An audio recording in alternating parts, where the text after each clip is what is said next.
Good evening, everyone. Welcome to the regular meeting of the Board of Education for Tuesday, September the 24th, 2024. I would like to start out by reminding everyone that this meeting will be live streamed. As per Policy 7, regular and special meetings of the board may be streamed live, archived, and accessed online. The board reserves, at its sole discretion via motion at any meeting, the right to not stream live or archive a meeting or portion of a meeting. Further, the board reserves the right to edit any recorded portion of a meeting. I would like to call to order the regular meeting of the Langley Board of Education at 7:00 p.m. and start out by first acknowledging that the Langley School District is located on the traditional, ancestral, and unceded territories of the Matsqui-Kwantlen, Keetsi, and Semiahmoo First Nations. We gather here tonight in an understanding of the importance of Yayistil, Skekayais, working together, and Natsamat, Letsamat, uniting ourselves with one mind, one heart, to ensure that we support and inspire all learners to reach their full potential. I'd like to introduce those who are here this evening, and I'm hoping I'm not going to miss anybody. That's always my fear. I'll start first up here at the front on my far left. I have Trustee Neufeld, and then Trustee Fox, then Secretary Treasurer Brian Isley, then Superintendent Mel Gill, then Vice Chair Marnie Wilson, and Trustee Ward. My goodness, sorry, almost forgot your name, Trustee Tony Ward. And then also from senior leadership, we have Woody Bradford, Deputy Superintendent, Assistant Superintendent Lisa Lynchbury, Assistant Superintendent Marcello Moino, Assistant Secretary Treasurer Shind Chand, Executive Assistant Judy Swanson, Technical Support Specialist 3, Paul Baboa, Technical Support Specialist 3, Vincent Montefrio, District Principal of Instructional Services, Kendra Simonetto, District Principal of Aboriginal Education, Mike Pugh, QP 1260 Acting President, Jesse Cowger, QP 1851 President, Carrie Schaefer,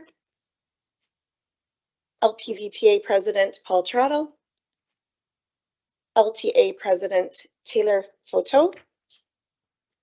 And I also wanted to, and also, last but not least, Joanne Abshire, Communications Manager. Welcome, everyone. And I just also wanted to mention that 2 of our trustees are absent this evening because they are sick and we do not want what they had. So, and but they do send their regrets and they wish that they could be here. So tonight, I'm going to start first of all with a statement on National Day for Truth and Reconciliation. Tonight, the Board of Education and district leadership team are wearing orange shirts. As this is the last board meeting before Orange Shirt Day and the National Day for Truth and Reconciliation on September the 30th, as a district, it is important that we recognize both of these days within our schools. Orange Shirt Day is an Indigenous-led grassroots commemorative day intended to raise awareness of the individual, family, and community intergenerational impacts of residential schools and to promote the concept of every child matters. The orange shirt is a symbol of stripping away of the culture, freedom, and self-esteem experienced by Indigenous children over generations. The National Day for Truth and Reconciliation is a fulfillment of Call to Action number 80 that calls upon the federal government in collaboration with Aboriginal peoples to establish as a statutory holiday to honor survivors, their families, and communities, and ensure that public commemoration of the history and legacy of residential schools remains a vital component of the reconciliation process. While wearing an orange shirt is meant first and foremost to honor the survivors of the residential school system, as well as the many children who did not make it home, it is also a recognition of the incredible trauma and harm suffered by Indigenous peoples through the effects of colonization. By putting on an orange shirt, we are also recognizing the responsibility and commitment to learn more, deepen our understanding, and do better, not just on September the 30th, but year-round. Tonight, we reaffirm the district's commitment to learning the truth and aligning our actions to make sure that every child matters. Thank you. Next on our on our agenda is report from in camera. So I'm going to pass this over to Vice Chair Wilson. Great. Thank you. At our September 3rd, 2024 in camera, we discussed legal, personnel, and property. And at tonight's in camera, we also discussed legal, personnel, and property. Thank you. Thank you, Vice Chair Wilson. Trustees, you have the consent agenda in front of you. Could I please, is there any discussion on that before? Okay. Could I please have a mover that the Board of Education adopts the consent agenda items as presented? Trustee Fox, seconded by Trustee Ward. Any discussion on the motion? Seeing no discussion, all those in favor?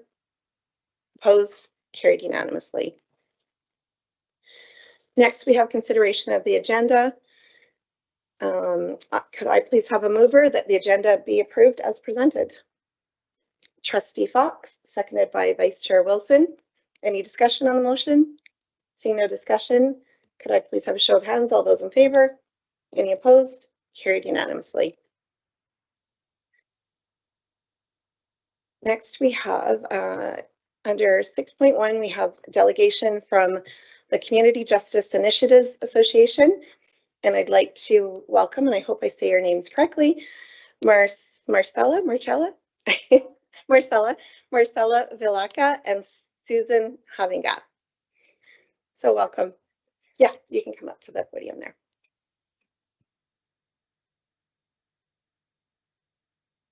I think I have a set of slides that's sent over here. Oh, perfect. Thank you. Perfect. All right. Hello, everybody. My name is Marcella Vilaça. I would say Marcella Vilaça. I'm originally from Brazil, so Portuguese is my first language. This is Susan Havinga over here. I am leaving the position as a coordinator of the Restorative Action Program in about 2 days, and Susan will be my replacement. So this is a part of her training, getting to see all of you. This is the organization we come from. So Community Justice Initiative has the mission to promote peacemaking, reconciliation, and the resolution of conflict through the development and application of restorative justice values, principles, and processes. Essentially, restorative justice differs from traditional, more punitive justice in that it focuses on healing, both for the party who caused the harm and the party who suffered the harm. We have 3 kind of main areas of acting. Our office is actually just across that road from over here, so we can see the school board office. We have the Restorative Action in Schools, the program that we come from, a victim offender mediation program that works with folks that have been incarcerated for oftentimes many decades for really violent crimes. And we have a training department. Folks go around sharing the restorative method with other organizations and school districts. Restorative justice is a philosophy and set of practices rooted in Indigenous teachings that emphasizes our interconnectedness by repairing relationships when harm occurs, but more importantly in our job, proactively building and maintaining relationships to prevent future harm. That is a definition that I really like from David Ryan Barcega Castro Harris, a representative of Amplify RJ, an organization based in California that also does a lot of RJ in schools. Many aspects of restorative justice are rooted in Indigenous teachings and Afro-Indigenous ways of being and knowledge, as well as victims' rights movements and faith traditions, especially the Mennonite faith here in Canada. This is a graph that I really love showing. It kind of shows the relationship, the different priorities in different types of discipline models. This is now called the relationship window. It used to be called the discipline window. Here on the vertical axis, you see whether you believe folks to be highly capable or not very capable, so our expectations for them. When they're low, we treat them as objects, as people to be ignored. And if we believe they're not very lovable, we're on the horizontal axis, and not deserving of support, we might treat them in a neglectful way. If we think they're not lovable, but they're highly capable, we might treat them as objects to be managed. So we might do stuff to them. That's where punitive justice comes in. If we believe they're highly lovable and deserve a lot of support, but not very capable, and we have low expectations, we might do things for them. So that's when we step in and act on their behalf. Restorative justice aims to act on the high end, where they are doing stuff with people, treating them as subjects of unconditional love, but also of really high capabilities, deserving of high support, and with a lot of support for those expectations to be met. The way this fits in our program is that we act on a 3-tier system. This has been, we use this model mostly with academics because that's how it's been theorized about. But the idea that RG in school can be defined in these 3 categories. Tier number 1 should be aiming to reach everybody in the school system. That's where we work with relationship and community building. In our work, we do peace circles. So these are classroom circles where we work on social emotional learning, develop shared values and communication skills. On tier 2, that's when we respond to harm. So we get calls from anywhere around the district, mostly principals, vice principals, sometimes teachers or students themselves may self-refer. And we do peer mediation. So instances of harm of any kind, really, from elementary to high school, but most of them end up being in high school. And then in the higher tier, so tier 3, those are very rare instances when there's serious harm. We also help with reintegration. So when someone has been removed from their community after making some bad decisions, creating some harm, we help them come back with reintegrated services. We're integrating circles in a formal conferencing is when we bring people together to sit in the room and talk about what their needs are going forward. Our goals in any part of this program is to oscillate between comfort zone and learning zone for everyone involved. I know myself as a facilitator and my other coworkers have our personal histories and our personal triggers. It's important that we know how to keep ourselves there in order to be able to hold our students and our staff safely. If anybody present in this room or in a classroom or in our office is ever in the freakout zone, that's danger. That's, red sign for us to take a step back. So we oscillate a lot between, especially with the younger kids, comfort zone, spending a lot of time playing games, spend a lot of time connecting, talking about silly stuff. I want to hear about your hockey game. I want to hear about your pets. And then we go into learning zone. Tell me more about your anxiety. What do you mean it hurts in your tummy? Is it always in the tummy? Does it go in your chest sometimes? So we learn a little bit more about how those feelings interact with the stories that we're telling ourselves. Peace circles. So these are the workshops that we run on a weekly basis, operate within that realm of learning zone and comfort zone. And this is a little video. Can I play it by? A better way.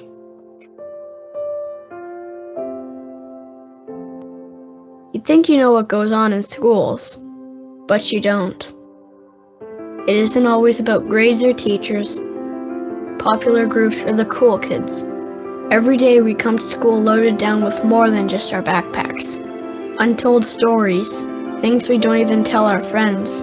Loss, fear, sadness, doubt. Some of us come with hatred, with rage, and lashing out becomes a perfect distraction. Tear others down before they tear into you. It's a lesson in cruelty we learn at home, at school. Cruelty becomes our way of life, until we know nothing else, no other way to behave.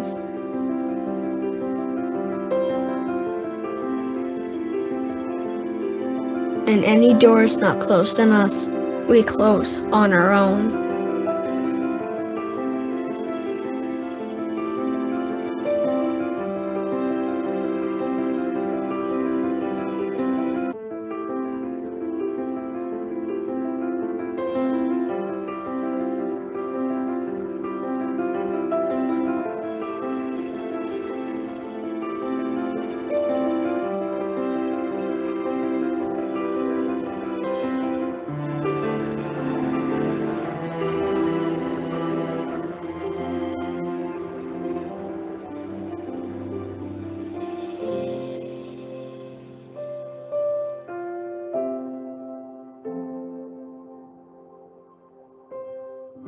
But what if there was a better way?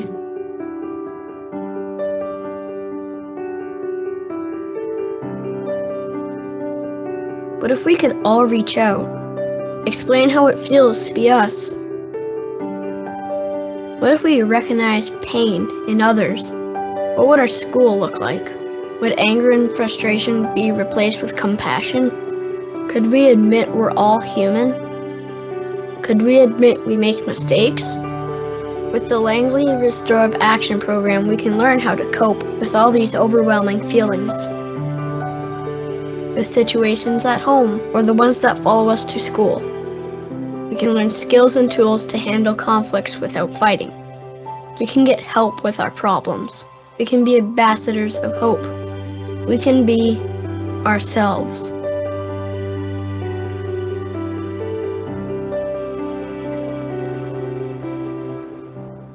right. Emotional music fades out. So this is a comparison we like to make between the two approaches to justice. Again, the restorative justice, asking sets of questions that are focused on what rule or law has been broken, who did it, and what punishment do they deserve. And from a restorative perspective, we ask what happened, who has been harmed or impacted, and what are their needs, who is needed to put things right, who should be involved, and what can be done to support those affected and prevent harm from happening again. As you might imagine, it takes a lot of time and it takes a lot of effort to get all those questions answered. Similarly, from the peace circle side, on the mediation side, we also operate between the comfort zone and the learning or growth zone for everyone involved. Our job as mediators, when we have that hat on, is to try to get underneath the surface of what happened in schools. I'm sure a lot of you know the amount of fights or threats or bullying that occur. And a lot of the times administrators are so overwhelmed with parents and kids and all their demands that there's hardly any adult in the building that's able to take the time to understand what's going on under that iceberg. And that's a visual we actually share with the kids more often than not. We try to understand what are their perspectives of the situation, past experiences that are informing their current decisions, feelings in the past, feelings currently, and the expectations about how to move forward, assumptions they might have made about the other person, fears, biases, needs, so on and so forth. I'm almost done, but maybe I'll leave you now with this quick reflection before we jump over to questions. Maybe give you all a minute to think about a time when you experienced some harm of any nature. Maybe since we're in a professional setting, think about a light harm. What did you need at that moment? What's something that maybe could have made a difference? Could be time, could have been a hug, could have been understanding. And you can write that down if you want, or just keep it to yourself. And next, I'll get you to reflect on a time that you caused harm, accidentally or intentionally. That distinction is very important for the younger kids. What did you need when you realized you hurt somebody, or your actions ended up harming someone or something that you care about? Those are the kinds of things that we like to explore in our program. And we have been supported by the Langley School District for the past 24 years. This program was started in the year 2000, and our funding increased quite significantly a couple of years ago, which now allows us to have a staff and a half in the program as full-time. And we have no specific asks of today other than a huge thank you for your support and appreciation over the years, and an invitation as always to collaborate further. We trained some staff throughout the year. If there's ever an opportunity to expand, we have a roster of incredibly qualified facilitators that work with us on a contract base that would love to come to Langley Schools more regularly. And there we are. Thank you very much. Thank you very much, and thank you for being here and for the incredible work that you do. Thank you. Should we save questions for the end? We don't generally do questions with delegations, but I know trustees can reach out if they have any questions. Does anybody have anything pressing? Thank you for being here. Thank you so much. Thank you.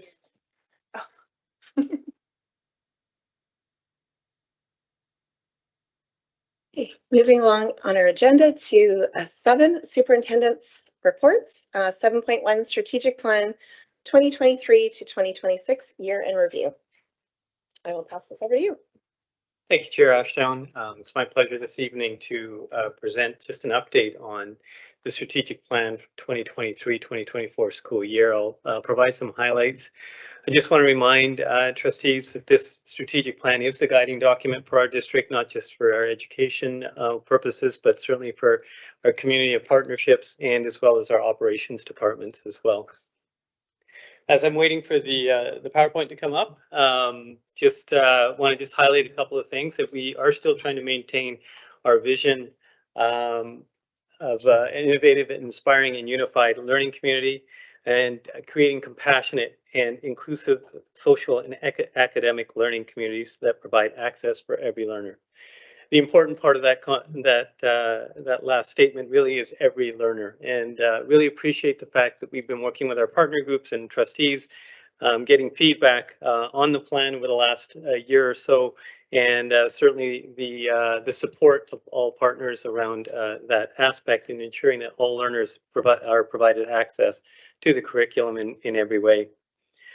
We are happy to say that we are providing access to a number of different methods, certainly through our educational opportunities through literacy, numeracy, careers, early learning, assessment, communication, and student learning. But I think key in hearing just from the presentation just a few minutes ago was that certainly we want to make sure that students feel safe and welcome in our schools. That strong foundation of safety creates a place where students can feel connected, feel like they can take a breath and feel safe and get involved in their own learning. This year we've taken strides as well in our operations department in creating priorities that align nicely with the educational goals. Deputy Superintendent Bradford and Secretary Treasurer Isley have spent a number of hours working with our managers and leaders to forge priorities that have connected with the educational priorities of our district as well. We continue to work hard with community partnerships, both within the district and outside of the district, moving from the Ministry of Education and Childcare in advocating for schools and advocating for funding, especially through the work of the trustees, and continue to do that work with Township, the city, and through various organizations that are supporting our students, both through finances and through mental health and other supports as well. And again, as a district, I think we forged a way in being a leader in the district in providing those partnerships and sitting on many different committees so that we are providing not just supports within our schools, but accessing those supports beyond the schools as well.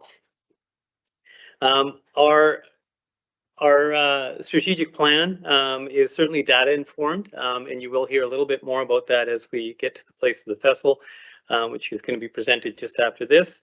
Really digging deep down into the numbers and really trying to figure out where it is that we need to place emphasis as far as our resources are concerned, and focusing in on our priority learners.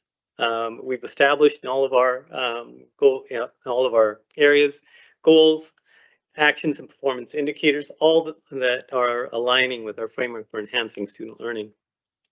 Now, the important piece is, and I've talked about it already once, that we're looking at access to the curriculum for all of our learners. And this quote is, I think, something that I think lands close to that as far as providing us with that guiding principle around that need to ensure that we're embracing all students in their learning. We do that through our core documents, all through the Aboriginal Principles of Learning, the Aboriginal Enhancement Agreement that runs certainly through all of our major documents, all listed there on the PowerPoint. First of all, at the top is the strategic plan, and the strategic plan is the guiding document, but then and provides us with that 4-year roadmap on the direction that we're heading as a district. The next is the Framework for Enhancing Student Learning, which is our yearly action plan for our district. A ton of work has gone into that, and again, you're going to hear about that just after this presentation around the goals and directions of not just our educational staff, but certainly our operations staff as well. Digging further down, the action plans for learning, which is next. Is really where the changes are really happening for our students, where the supports are happening for our students, where our leaders and our staff are getting together to provide actions that directly impact our priority learners every single day. In addition to that, we have been focusing in on growth plans and learning, with one another, in collaboration with staff, because we know that this work can't be done alone. It has to be done together. So those action plans really do dig deep to really forge this idea of what are we doing to ensure that every single one of our students are meeting their potential. And you've seen this before. This is our 3-block model. And again, looking at ensuring that we have systems and structures in place in responding when we have students who are not achieving where they need to achieve, and in turn as well, supporting students who are achieving the goals at their particular areas. And what are we doing for all of our students to make sure that they continue to learn from where they are? Instructional practice certainly is a great part of this work. I already talked about this with growth plans, and especially with our partnership with the union, able to have growth plans for our teachers this last year and moving into this year as well. We're hoping to grow that in all of our schools. Having teachers working together on common goals is an important part of impacting students at the classroom level. We know that that's where all the change and all the supports are going to happen. And the most important goal, and I've touched on this already, is really that social emotional component, ensuring that our classrooms are safe spaces for our students and our staff. And we do that work every single day. And we're certainly enveloping all of that work in a district that's ensouled as well, with those same 3 blocks. The impact, and these numbers are obviously from the 2022-2023 school year, over the last number of years has shown a positive trend. This is the 5-year completion rates. I think something to note, and I did look it up, that in 2019 was the time when we were all hit with the issues around COVID, and I'm still noticing that there's a positive trend line there in the last 3 or 4 years. I think that's attributed to the work not just that's happened in the last 3 or 4 years, but the work that's been happening, the groundwork that's been set in the last 6 or 7 years, especially under the leadership of Superintendent Stewart, when we started to go down this road of making sure that we're providing safe learning environments for all of our students. Specifically, I want to highlight our students, the children in care. The growth from 31% to 63% in a very short period of time is something certainly to be proud of. Our 6-year rates show a similar trend. Again, the growth over the last number of years indicate that the work that we're doing in our strategic plan, the work that we continue to focus on in our district action plan through our FESL, are making a huge difference for students. Almost 70% of our students and children in care are being successful in our district, and I think that's certainly something that we want to be celebrating. However, when we look at success rates, we're looking at all of our students, and when we look at all of our students and we take some of our priority students out of that list, we're probably graduating between 98 and 99% of our students. So what are we doing to ensure that all of our students are graduating? We know that our Indigenous students are graduating at 80, I believe 86 or 87%. And our students with diverse needs are graduating with percentages lower than that. I think the piece that we really need to focus in on is we can make a difference with students who fit in the middle, who are both Indigenous and have diverse needs. And those students can be successful. I think we can then ensure that all students are meeting with the same success. And we do that, and we've done that in this last year through 3 main collaborative learning intentions and a learning goal that we've had with our leaders. Our 3 main collaborative learning goals: effective professional learning communities, trauma impacts the brain and behavior, implementing Langley's teaching and learning framework, and then our learning goal, which is universal design for learning strategies to support all of our learners. Effective professional learning community, certainly important part of our work in answering the 4 critical questions. What do we expect our students to learn? How will we know that the students have learned that? What will we do if students don't learn what it is that we're trying to learn together? And how do we respond for students who have already learned it as well? And the only way to do that work is effectively is to do that in a collaborative way. And our district is setting up structures within our schools so collaboration can happen for staff, so that those interventions, those questions can be answered in an effective way for students, so that early intervention can occur, so that we can students can meet with success. For trauma-informed practice at the school level, some examples of the work that we're doing. Just utilizing the resources that we've been blessed with in our school district, our human resources, in an effective way. We have teachers, SEAs, youth care workers, Aboriginal support workers, and clinicians now as well, that work as a team with our administrators, and all folks that are enrolling and non-enrolling are working together to provide opportunities for our students to thrive and survive in our schools. The aspect of peaceful schools, Ukuro, and trauma-informed practice. And again, we've heard lots about Ukuro, but I think the important piece is that all of our staff are trained in trauma-informed practice strategies. And as a district, we continue to do what we can to support the school level through district-based team and inclusion teams, planning through the implementation for this year of the K-7 Project Resiliency opportunity, and 8 to 12 Project Resiliency, which has made a tremendous impact on the success for students. Last year, we started down the path of Project Black Feather, really trying to capture students who have lost to the system, or potentially maybe lost, maybe struggling, and finding ways to reach them in the best way possible. We're working on a tiered approach around secondary tier 3 supports, and looking at an enhanced pilot opportunity for our some of our secondary schools as well, because one of the things we heard from our students who have not been successful in schools is that they would love to have the opportunity to try to re-enter their schools, or at least have another opportunity to schools through an alternate type program within the secondary school system. So we're working on doing that in our schools this year.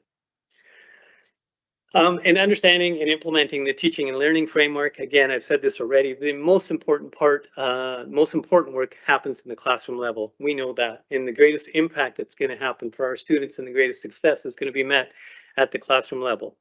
And we continue to work through a pilot that we started a couple of years ago, and now it's really just practice in Langley School District now. As we move into implementation, it's growth plans, not just for our administrators, but certainly beyond that for our classroom teachers, for all of our teachers. Having opportunities for folks to work together, improving practice, provides students with better opportunity for success. Continuing with evaluations with our teachers, again, in a collaborative approach with when that's necessary.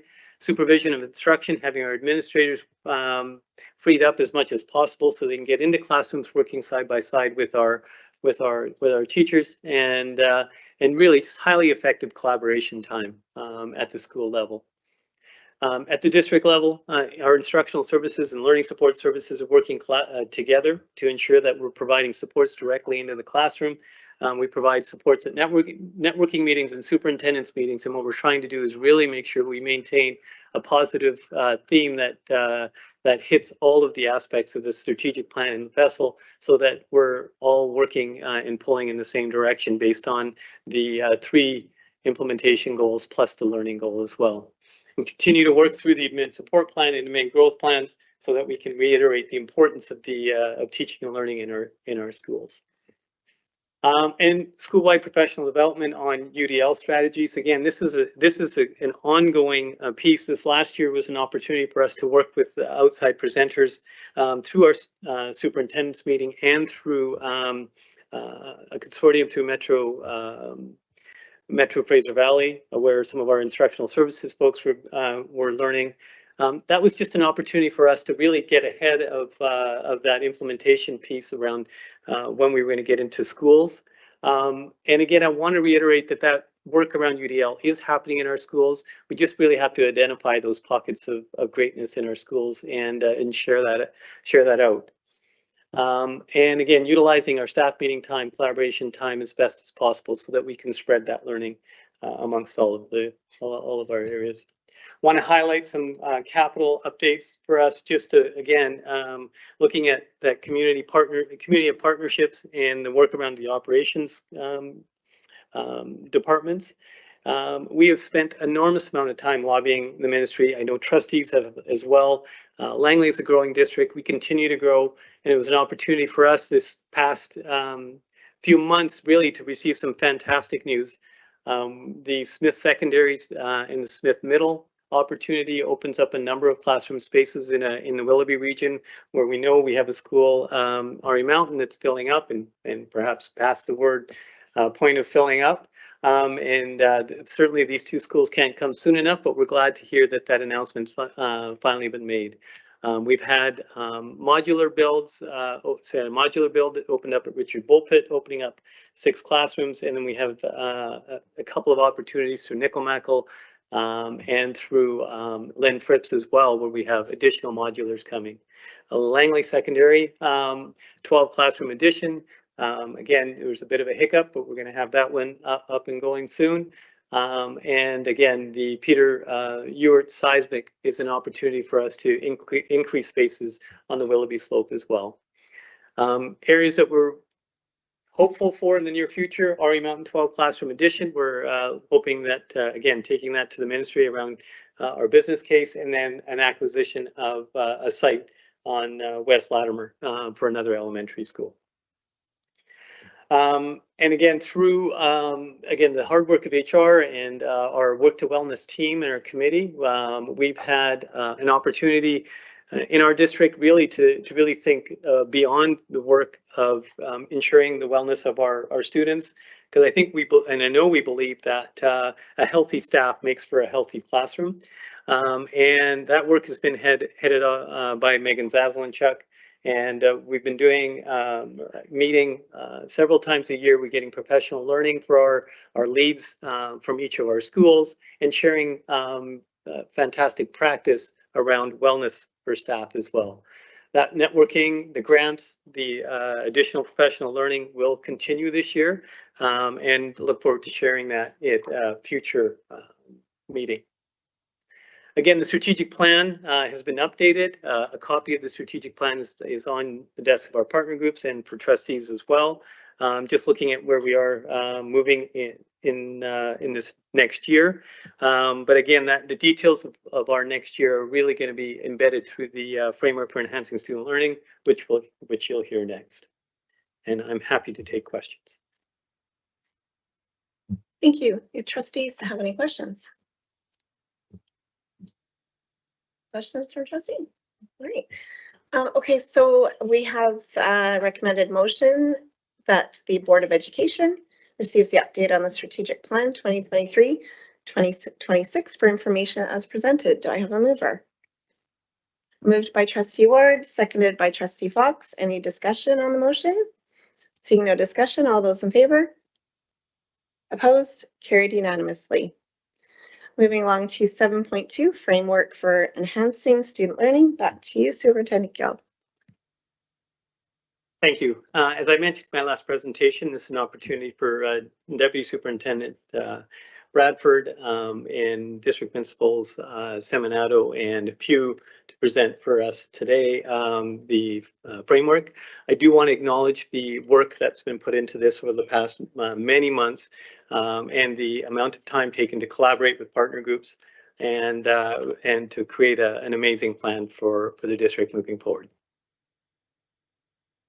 We are excited to share with you tonight the framework for enhancing student learning. Alongside me, District Principal of Instructional Services, Kendra Seminato, and District Principal of Indigenous Education, Mike Pugh. Together, this team has been working diligently over the last 5 or 6 months to put together a plan that aligns with our strategic plan and also supports the work that goes into our schools around the action plans for learning. So tonight we get to share with you the design of this process and hopefully connect you into the living document of the framework for enhancing student learning, for you to be curious, for you to ask questions, for you to wonder, and for us to go on this journey together of that cycle of inquiry to do the very best things we possibly can within our schools to support our students. So the framework for enhancing student learning.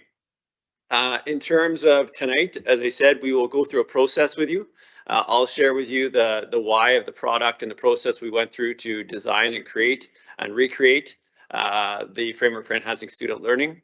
Mr. Pugh will talk about the data and the reflections within the plan, and Ms. Simonetto will talk about the in-depth actions that we are working towards when we focus on our priority learners. And then I'll finish with the alignment and innovation piece as we go into the next steps of the process. So the framework for enhancing student learning has 3 clear directions from the ministry. First one, improve educational outcomes for all students. The layers behind that are providing equity across all our schools for all our students. So specific in the areas of priority learners, as Superintendent Gill shared with you, we recognize that our children, youth in care, Indigenous learners, and students with diverse abilities are not performing at the same level as other students. So there's clear direction from the ministry to ensure that we are providing learning environments with all students are going to be successful. And we need to keep our mind around that word all, because that's the work of the vessel to ensure that we have actions that are responsive enough to support all students in a timely manner. The next one is focusing on the educated citizen. As our students transition through school, through elementary, middle, into secondary, and then go on to those next steps in their lives, we want to make sure that we provide them with the skill sets and competencies in 3 areas, specifically human and social, intellectual development, and careers and transitions. That is the foundation for the framework for enhancing student learning. You'll know within our continuous improvement plan, beside our Instilling Our Schools model, there sits the levels of student achievement, and you'll see human and social, intellectual development, and careers and transitions sitting there. And the final focus for the government was to ensure that we enable capacity building through strategic planning and coordinate implementation and reporting. With that, the underlining message there is that within your district, you're doing everything you possibly can to share ideas together in a thoughtful, meaningful way, go through processes and consultations with partners, rights holders, parents, students, making sure the voices are heard as you go through this process collectively with all those involved in education. And you have ideas that you align across the system to ensure that you're having the most impact you can with on students, and outside of our district, having opportunities to collaborate with other districts about those things that are happening that we are seeing are showing greater success with inside our own district. So I'm going to take you on a journey. And this journey is going to be outlined in terms of just building off Superintendent Gill's presentation. If we look at the strategic plan and our Aboriginal Enhancement Agreement as the destinations, and we think about this trip that we go on through the lens of the framework for enhancing student learning. The framework for enhancing student learning is the roadway to get towards the strategic plan and accomplish those implementation and learning goals. It is the mechanism for us to create those pathways of success towards the strategic plan and Aboriginal Enhancement Agreement. Within that roadway, we have vehicles that move. Within those vehicles live our action plans for learning.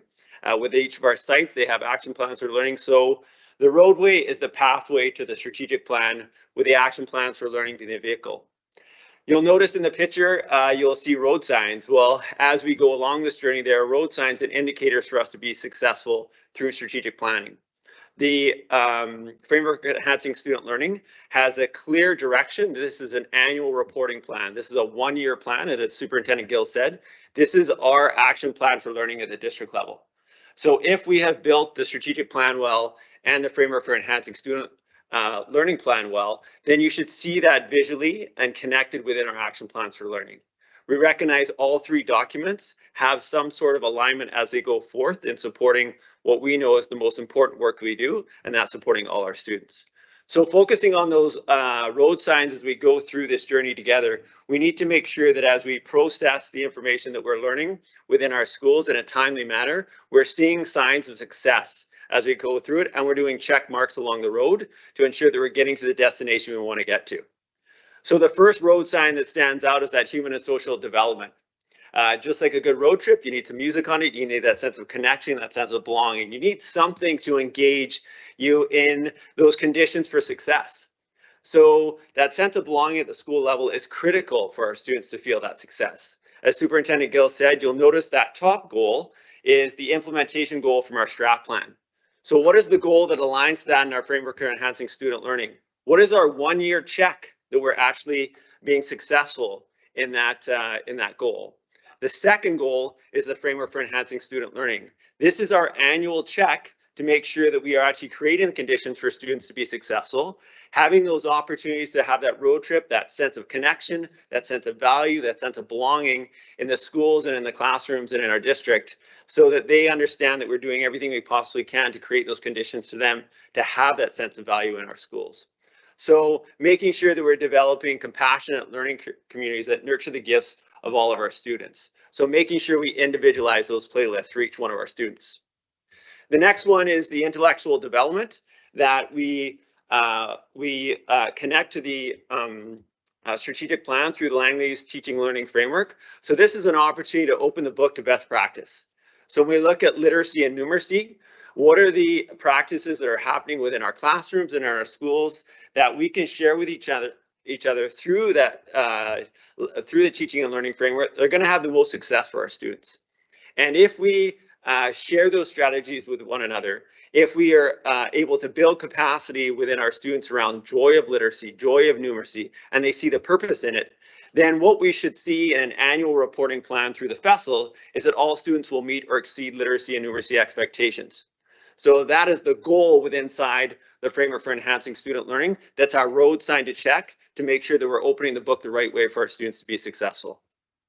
And then finally, when we think about the last pillar, career development, what is the destination? What are the pathways we're creating for our students to be successful within our schools? So in order for us to do that, we recognize that education continues to evolve and continues to be complex. We recognize that creating individual destinations and pathways for students requires a team approach for it to be successful. We have developed within our schools structures that have specific goals around professional learning communities, that we have professionals sitting down together having high yield conversations around things that are working for our students to successfully go through our schools and accomplish their individual goals around their individual gifts that they have. So for us, if that's the implementation goal within inside the framework for enhancing student learning, how do we know this is happening?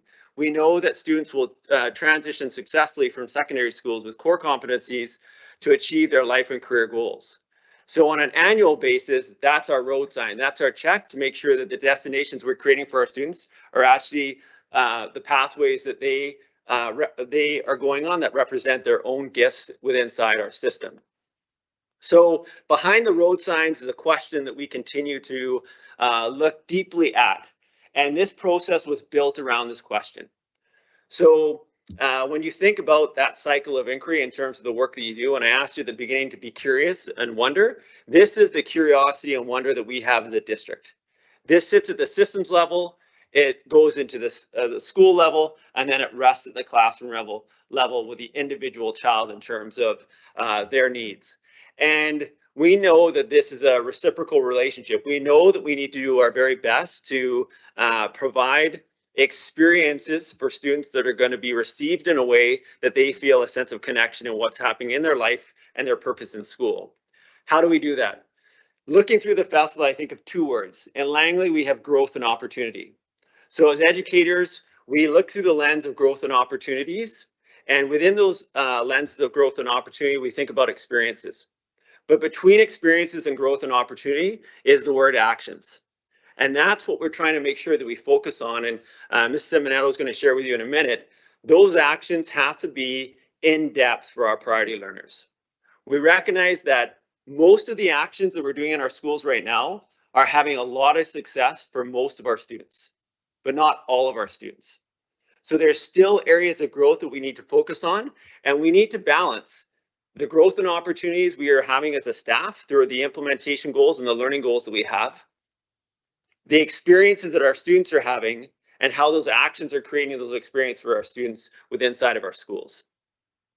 So we know that learning is messy, and the framework for enhancing student learning and the strategic plan or action plans for learning doesn't mean that we are going to be perfect at the end of it. That's not the goal of education, to be perfect.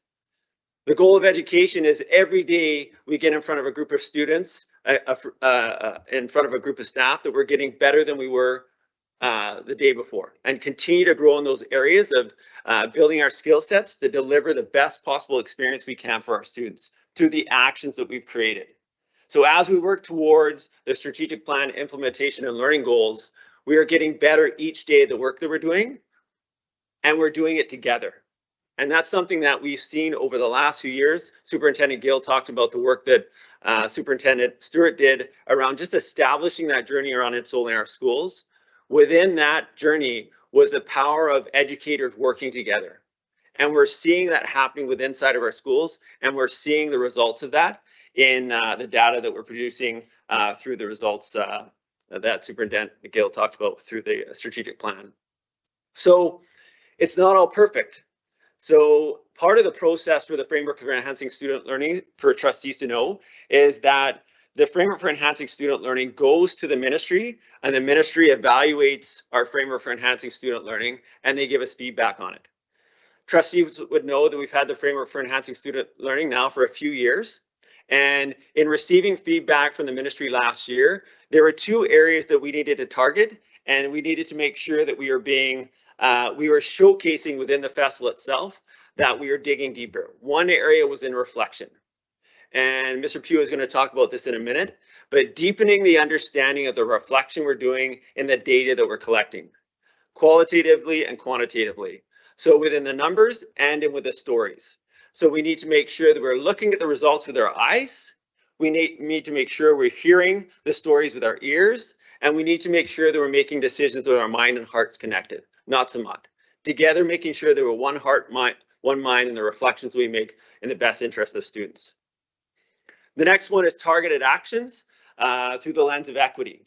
So again, looking specifically at priority students, what are the actions that we're taking and building collectively to ensure that we're providing equitable opportunities for them to be successful? And this process that I said took about 5 or 6 months. This started back in February with the district leadership team examining the data that we were noticing, the results, and then beginning to surface some of the actions that potentially could happen for priority learners. Then that information was taken to our directors and our district principals. And again, we went deeper into the data. We looked specifically at actions that were working in the field, those pockets of excellence, and began to build those into the framework for enhancing student learning. And from that process, we then went to partner groups, rights holders, parents, and students to get their feedback on things that they noticed that were working really well in our district and what we needed to do differently going forth. The combination of all those voices has now produced a document that has targeted actions that will see if we are creating equity across our district through the actions that we're taking for priority learners. So within the model itself, the ministry has specific criteria for success. Data, evidence, and review, and Mr. Pugh will talk about that tonight. Ongoing engagement through consultation, which is something that we know that there needs to be voice within this document. Alignment and adaptations as we go forth on the journey in terms of, as we're hearing these voices, how do we adapt and change and create alignment across all schools? Improving the equity of learning outcomes for all students, focusing on our priority learners, and continuous improvement. The thing that is a gift to Langley is, as Superintendent Gill talked about, we have been doing this now for 7 or 8 years under the leadership of Superintendent Stewart and now Superintendent Gill. We have stayed the same course of actions around making sure that we're focused on ensoling our schools, making sure that the lens through ensoling our schools is focusing on every child matters through those 3 different areas that we're focusing on. And the systems and structures we put in place, the connection to social emotional learning, and a high focus on teacher instruction and assessment in the classroom through the lens of curriculum. Those are all married together to make sure that we're doing the very best possible plan around continuous improvement, which is what is the underlying makeup of the framework for enhancing student learning. Continuous improvement, 1 year at a time to get towards that destination of the strategic plan. This does not happen without a tremendous amount of effort from team. And the team at the district level that put the document together in consultation with partner groups, rights holders, parents, and students, we've created a document that I believe reflects the excellence that we have in our district, and more importantly, provides the hope for every student to be successful in our district. So as Mr. Pugh digs into the data, you'll see some of the deeper reflections as Mrs. Simonetto talks about the specifics around the in-depth actions that we're doing through the framework for enhancing student learning. Hopefully, as you hear the stories, you will see the connection to hope for each one of our students.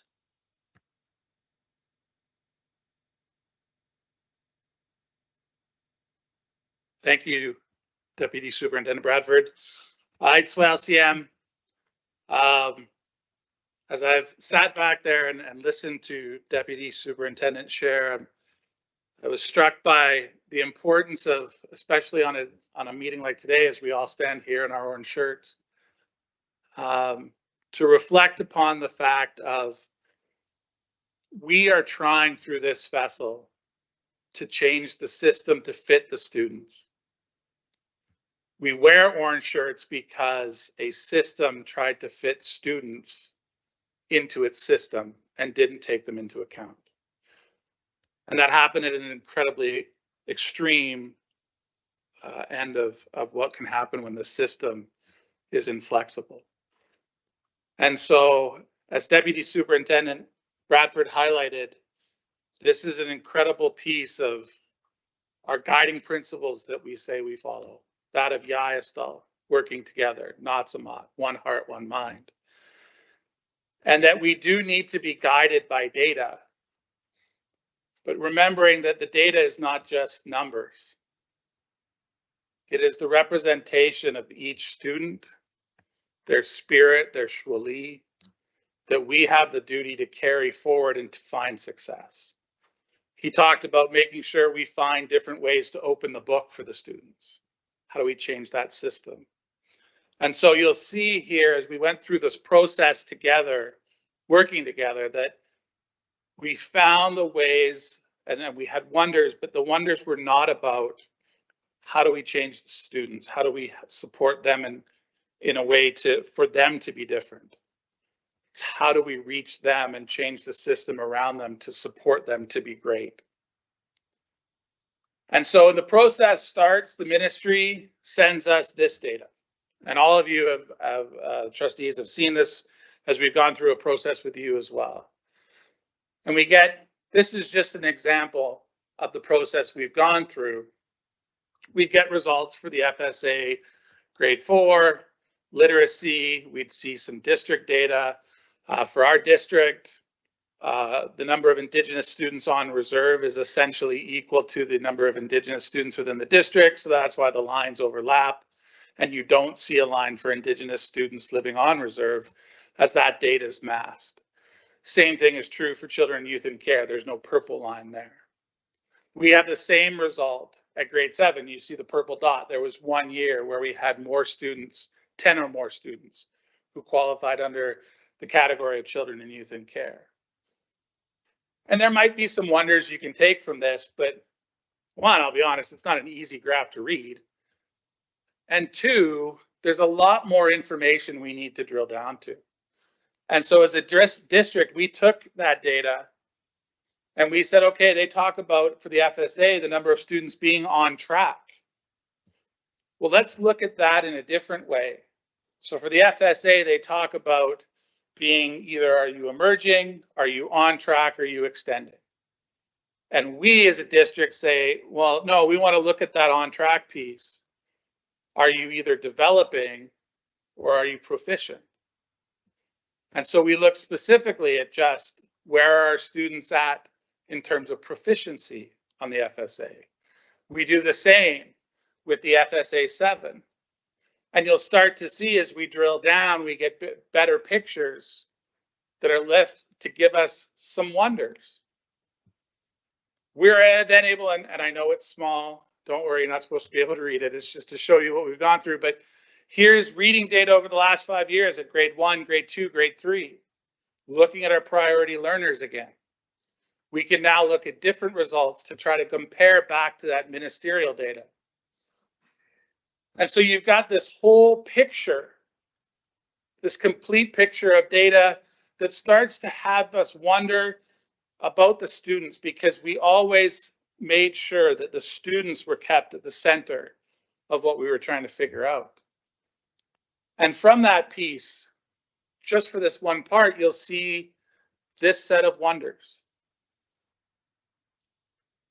The things that we've noticed, and notice that there's things there that are about a specific priority learner group. But there are also things that we've noticed about all students. And those supports we need to bring in to do better work have to be for changes in the system to support all learners, while still targeting specific prioritized learners. And so we went through a deep process like this for every section, taking ministerial data, asking ourselves questions, diving into the data we can collect, the stories we can pull out, making sure that it's a reflection of what we know to be true, and start to look at how can we change our system through those actions that District Principal Simonetta will talk about in a second. And so within the FESL, here's the wonders for each of our sections for intellectual development. So looking at numeracy and literacy, understanding what the data tells us, but also what we're hearing in the individual stories of students.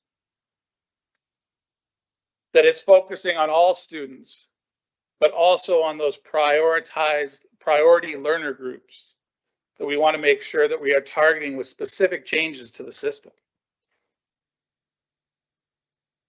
I highlight under career development that we don't talk, you'll notice the other ones, it often refers to the data. So we've gone back to the numbers, the quantitative. But especially in career development, we talk about the qualitative, which is just as important. The stories that were coming back to the career department, to our school administrators, to our staff in the school, hearing from students talk about their experiences with capstones or other projects towards graduation. And how can we help the stories about how are we transitioning students from one building to another? How are we bringing everyone together, and how can we improve that system to support students? And so it's just wanting to be clear that it's not just about the numerical quantitative data that we collect all the time, but there's a tremendous amount of feedback for us as a district in the heart of the stories that we hear all the time. And so as a group, as we got to these wonders and notices, the next piece is, well, how are we going to put this into action? And for that, I'll turn it over to District Principal Simonetta.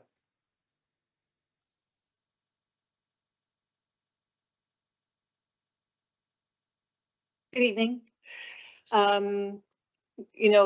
Deputy Superintendent spoke really well at the beginning about the FESL, the Framework for Enhancing Student Learning, being a journey, a roadway towards the strategic plan as a destination.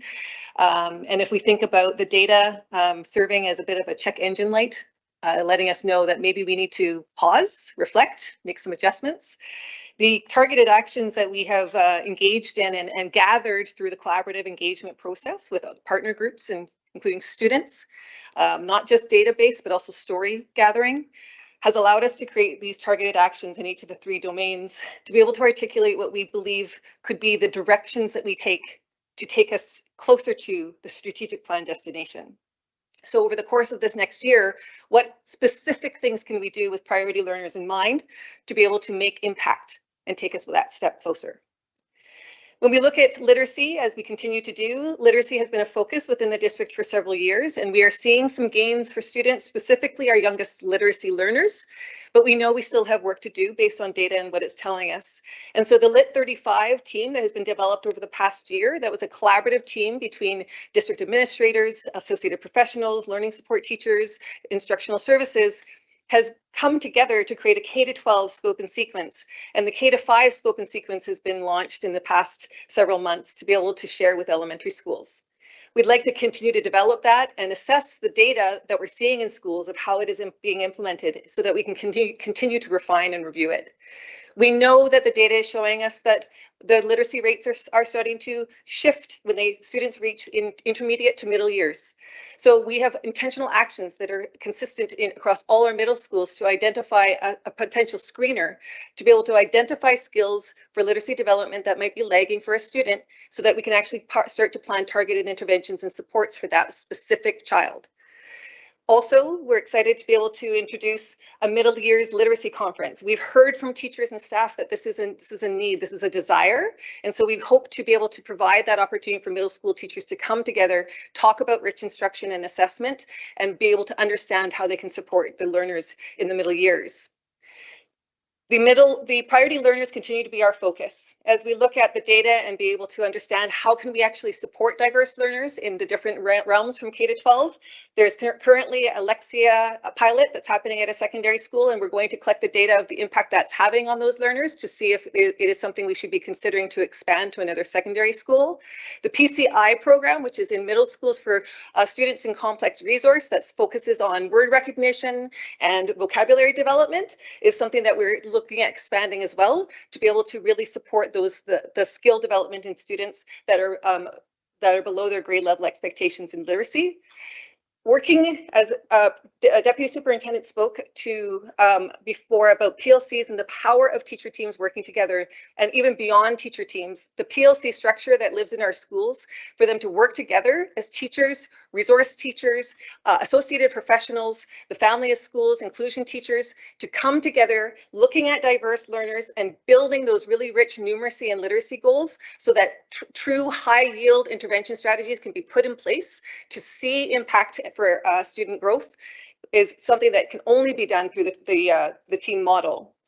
We know numeracy is something that we continue to work on, and through the Lit 35 team that was developed for that collaborative model to create the K to 12 literacy scope and sequence, we'd like to do the same thing and replicate it in numeracy. We'd like to bring together a team of collaborative professionals, district administrators, different departments to be able to have a conversation about what resources are working in numeracy, what are we missing, what assessment strategies are working, and how do we actually meet the needs of learners in the realm of numeracy across K to 12. And then finally, prioritized learning standards are an essential when it comes to analyzing the 4 critical questions, answering the question, what do we believe students need to learn in literacy and numeracy? And the PLC structures of teacher teams to analyze the curriculum and look at what that needs to be at this ground level, in the classroom level, is imperative for both of those domains. For human and social development, we know that the Installing Our Schools 3-block model is on the foundational block of compassionate classroom communities, and that is embedded within trauma-informed practice. So how do we ensure that we are engaging all classrooms to be that safe, as Superintendent Gill said, that safe space for every child to walk in and feel that sense of belonging and safety, so that they have the peaceful school strategies and trauma-informed practice embedded into every classroom. We still have work to do to ensure that that is in place, and that is a commitment in our actions. We see in our data that students with RNH designations are not transitioning at the same completion level as their peers. So ensuring that we're utilizing the clinicians that were put into our system over the past year, working in that collaborative team model with the counselors and youth care workers to be able to co-construct true supports that will meet the needs of that specific child is an imperative piece of the puzzle. As District Principal District Principal Pugh said about working with our collaborative teams in the Indigenous perspective so that we can understand how can school staff work with district staff and also work with the local land-based First Nations education staff so that we can become more informed about how we actually meet the needs of Indigenous learners. We see that they are not seeing the same success rates as their non-Indigenous peers. And then finally, we were speaking about, who are those students we don't know? Who are the ones that have been lost in the system and that perhaps the data doesn't show them? We need to be able to capture the stories of the ones that we don't know. And so the Priority Learner Dashboard is designed from student support services to be able to capture the stories, to understand who those children are, to understand what supports are working and what supports are not. And then to create a dashboard so we can actually understand from the student's voice what we're doing well and what we need to start doing differently. When the Installing Our School model of the 3 blocks, when all 3 blocks are working to their fullest potential in the entire system, successful transitions are the result. We know that the work that is happening in school teams to be able to wrap around students to bring them to their full potential is happening on a daily, weekly, monthly, yearly basis in our schools. But we still have targeted actions we can take to make sure the needs of priority learners are being met. We spoke about the capstone experience. There's been a tremendous amount of work to create a really meaningful capstone and learning journey experience for every student that goes through our grade 12 CLC to graduation and beyond. But we want to take that and reanalyze it through the lens of priority learners. What barriers do we have in place that are unintentionally creating obstacles to priority learners so that that capstone experience can be even richer and more meaningful? We want to acknowledge that we have successful transitions that happen on a daily basis in our schools, and we know because students told us in the collaborative process that when they have a wraparound with trusted adults in the building, they find more success. We know that connections with the trusted adults, and that when trusted adults work with the student and work with the family of the student, we will be able to create the greatest success for students in their transitions, whether they're micro transitions from classroom to classroom, or from grade to grade, or from school to school, or beyond. We want to understand how we can actually be more indicative of the transition process and align that in a more proactive structure, less a reactive structure than to be moving it to proactive, asking for those local land-based First Nations input to be able to understand how we can provide an indigenizing and our processes for transitions so that the meetings are richly meaningful for everyone that we serve and that everyone can feel that they see themselves in our transition processes. And then utilizing, again, those PLC teams to catch students earlier, making sure that we're engaging in those conversations before it's too late. And then finally, we've seen from the evidence of student applications in our youth training trades and our dual credit academic programs that there is the highest number of applications we have ever historically seen for students in our district applying to those programs. We know there is an interest, and we know students are telling us that that is a pathway that they see themselves in. So we want to continue expanding that, and we are excited to announce that we are able to expand to a health science dual credit program for 25-26 through a ministry grant, and we're in the development stages of creating that for students. And we also want to understand that we may unknowingly have created barriers in our application processes to our opportunities that we provide. And so to analyze it through the lens of priority learners and deconstruct our application processes so every child can see themselves in the opportunities we provide is an essential next step. So with those pieces all together, hopefully the target actions will take us those steps closer towards the strategic plan journey that we are all on and meet the needs of the priority learners that we are working so hard for. So as we look at the next steps and alignment within the framework for enhancing student learning, as you trustees will know, that in the strategic plan, there's an operations side to the strategic plan. Again, with that lens of 3 to 4 years, it was important for us to ensure that our operations side also had an annual year plan. So they had action plans for learning that were going to be focused within each one of those departments. Led by myself and Secretary Treasurer Isley, we've been able to meet with each of the departments to work through processes in terms of establishing goals. And this is a really exciting time in our district to take a look at our operations side that are aligning their actions to meet the needs of priority learners. So through the lens of finance, being able to go into schools and support principals and vice principals with the work they do around the financial responsibilities to remove some of those layers from them so they can get into that work in terms of the supporting the classrooms the way they want to be able to support those classrooms. Through a human resources department, looking at recruitment and attention through authentic culture of care, supporting staff to focus on priority learners, and Superintendent Gill talked about the lens of healthy staff, healthy schools. Through the lens of our IT department, prioritizing projects that maximize the supports to enhance experiences for priority learners. And then through our facilities department, increase the connection with schools, creating priority lists in terms of projects that are happening that are directly related to priority learners. So the bridges between the education side and operation side within a year planning is now in place. The alignment is there. So when you have alignment only takes you so far. Now the phase of the festival shifts into implementation. So all the work that we have done and put into this, and trustees will remember the process we went through to again look at the festival and gather information from the data, look at those actions that we went through together. We did exactly the same with partner groups, with rights holders, with parents, and I have to tell you, a highlight was working in the Learning Hub with our secondary students, with them having input into the festival and hearing from them what their experience has been like in school and what worked well for them and what they would like to see differently.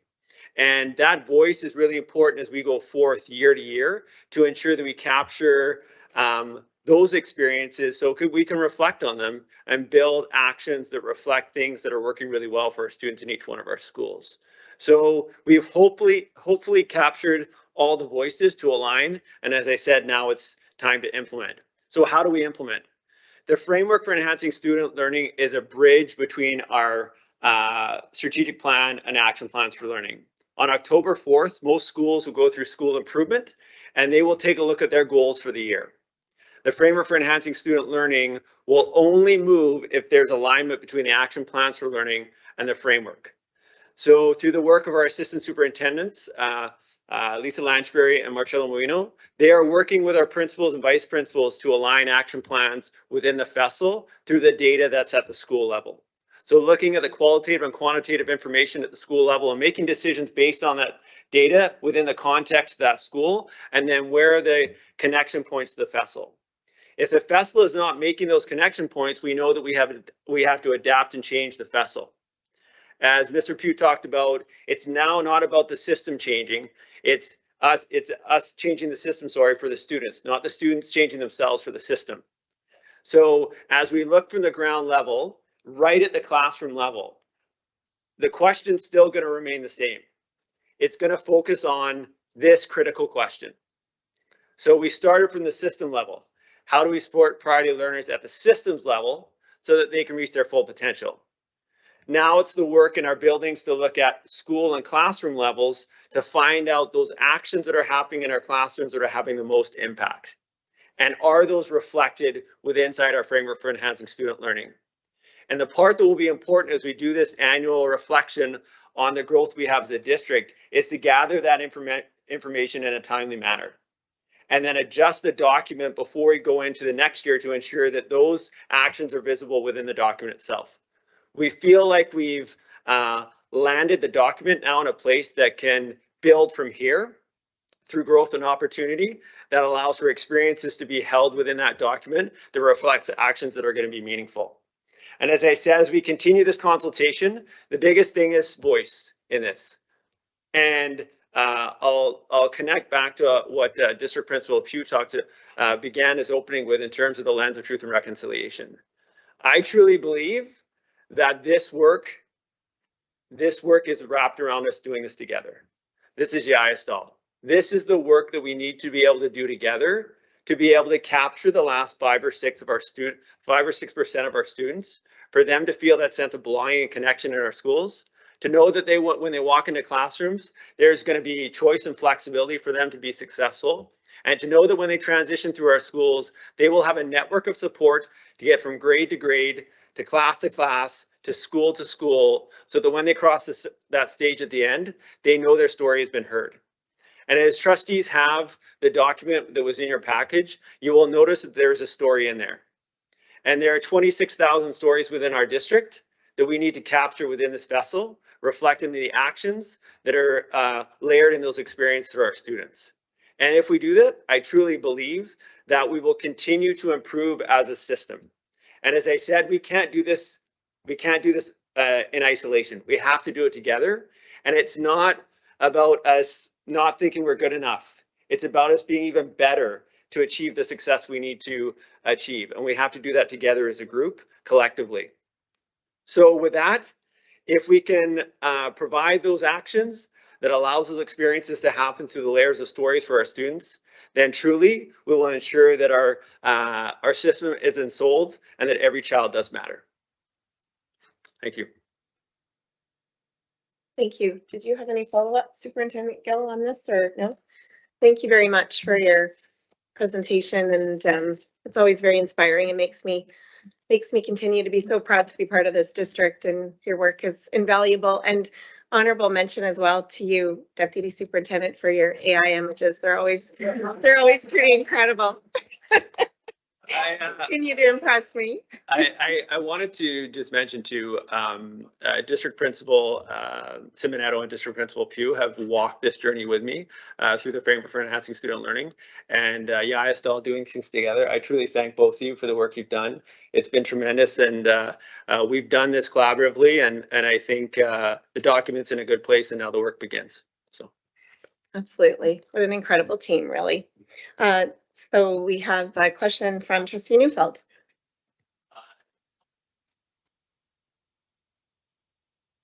Sure that you guys spend a lot of time doing that and I really appreciate it. Just want to say I'm excited to hear more about that dual credit when it comes up. Sounds like something that you guys are really excited about, and obviously is going to be really good for our district and our students. So just excited to hear more about that when the time comes.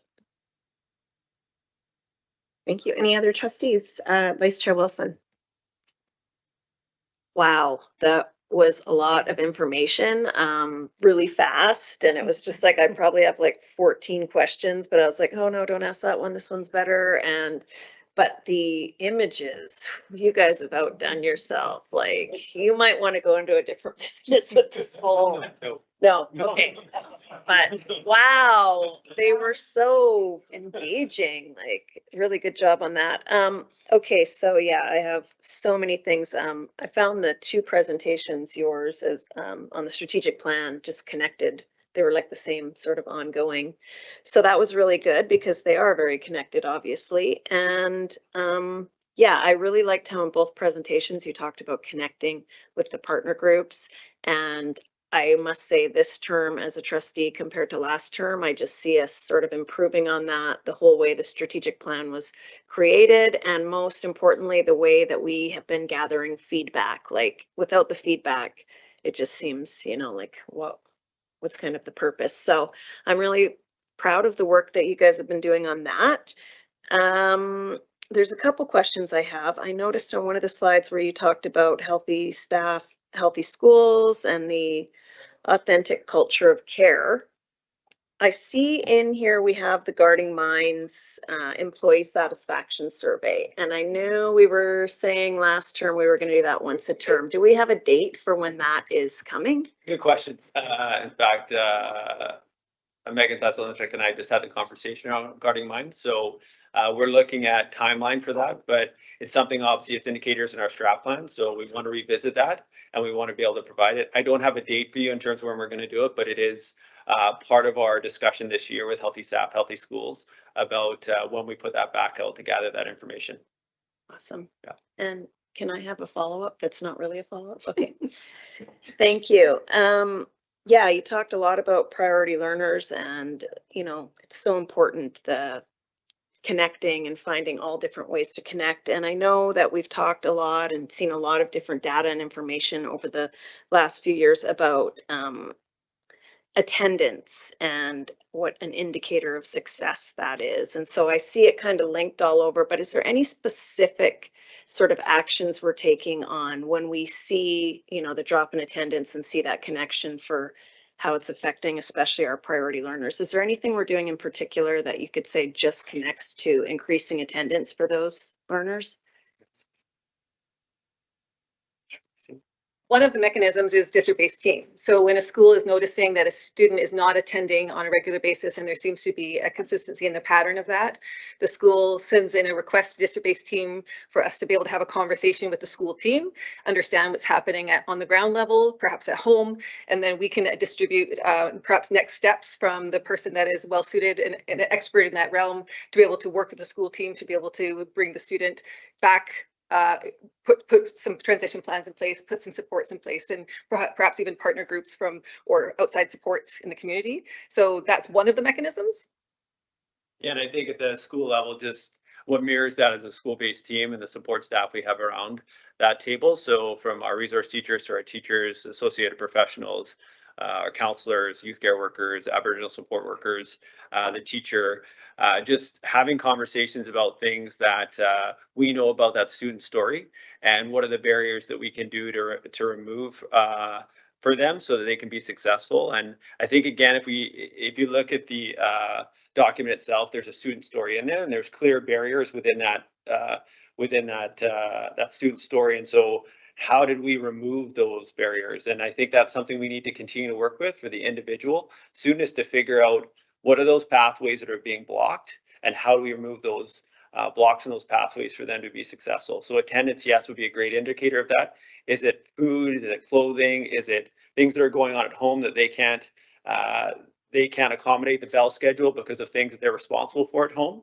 All those pieces come to light when we can have those collaborative conversations at the school level and then feed up into the district level to ensure that we are providing supports within the context for that individual student to be successful. I think I would also add too that attendance is probably a secondary indicator. It's a sign that the student doesn't feel like they belong. They're not connected for the most part. Obviously, there are some times where that's not the case. And so the work that's done individually to reach out and connect with students to keep them connected is some of the very basic pieces of, create a belonging. I spoke with a student or a parent the other day about how much just having a staff member reach out with a phone call to keep in touch with them regularly was enough to keep the student talking about coming back to school.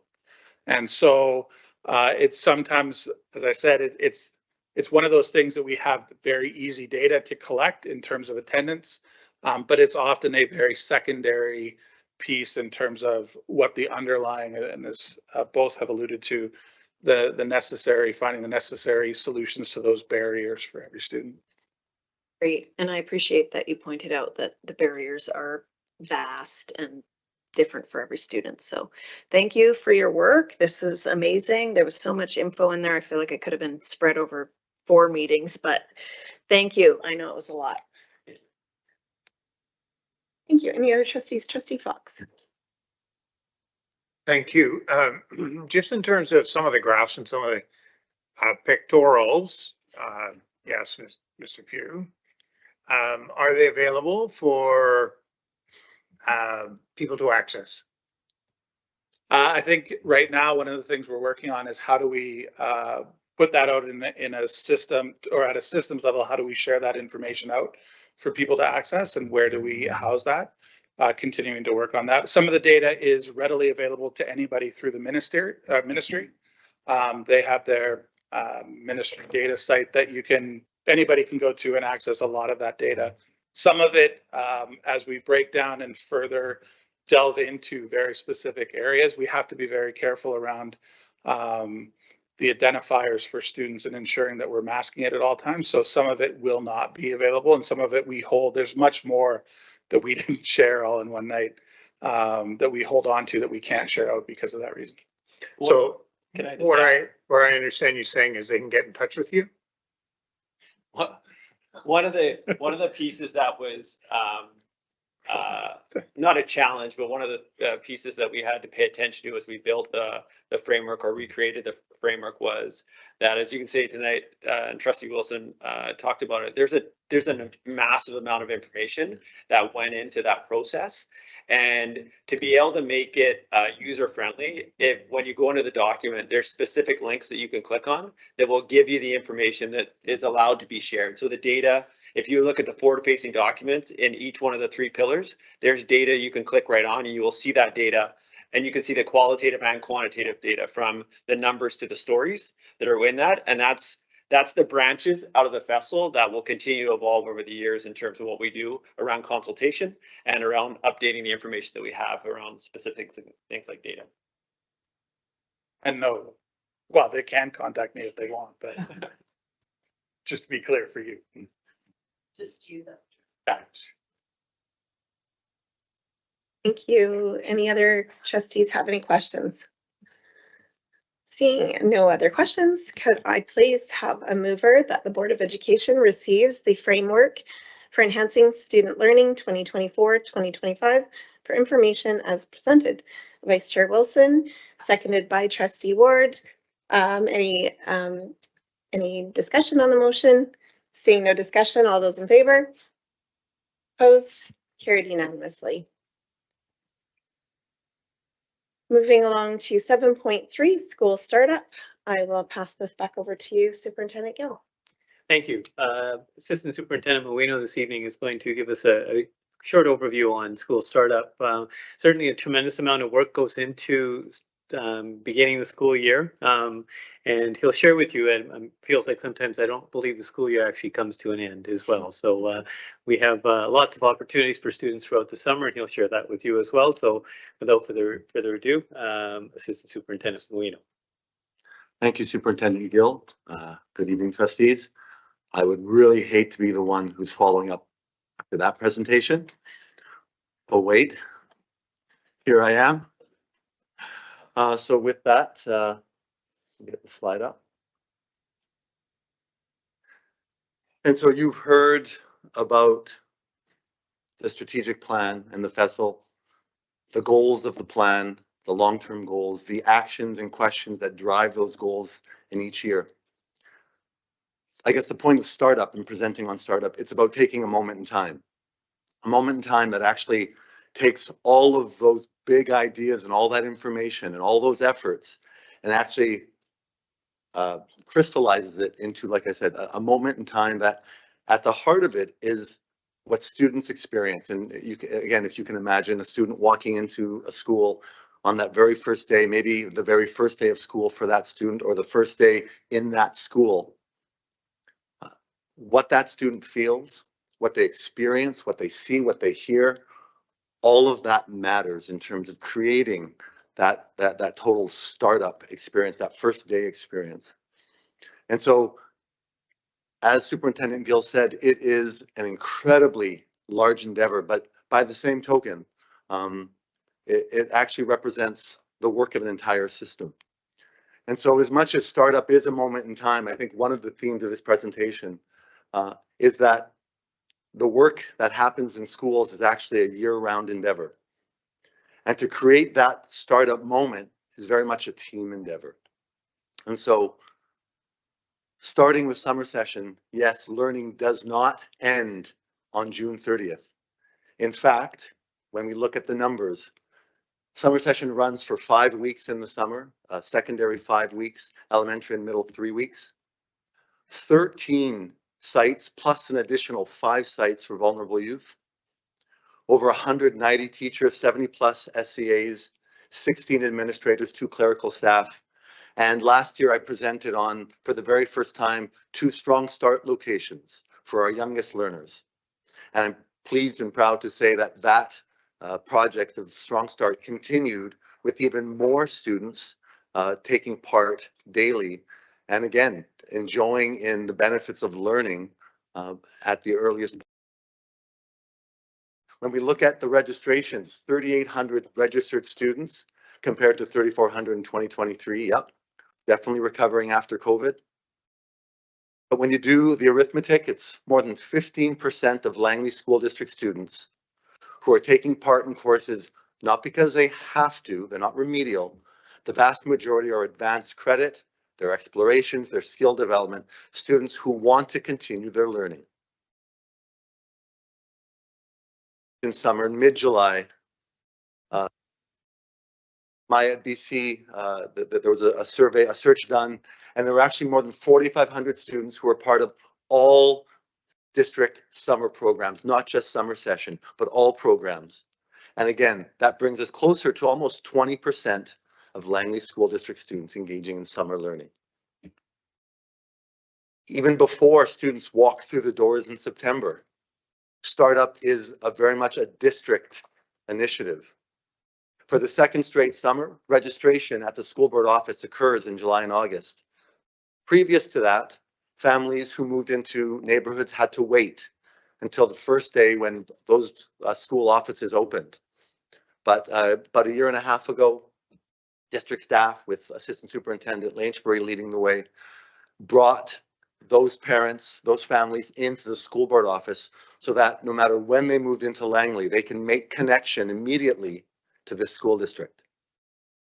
We also have something called the Welcome Center, which is a year-round endeavor. It's for the newest families, not just to Langley, but in Canada.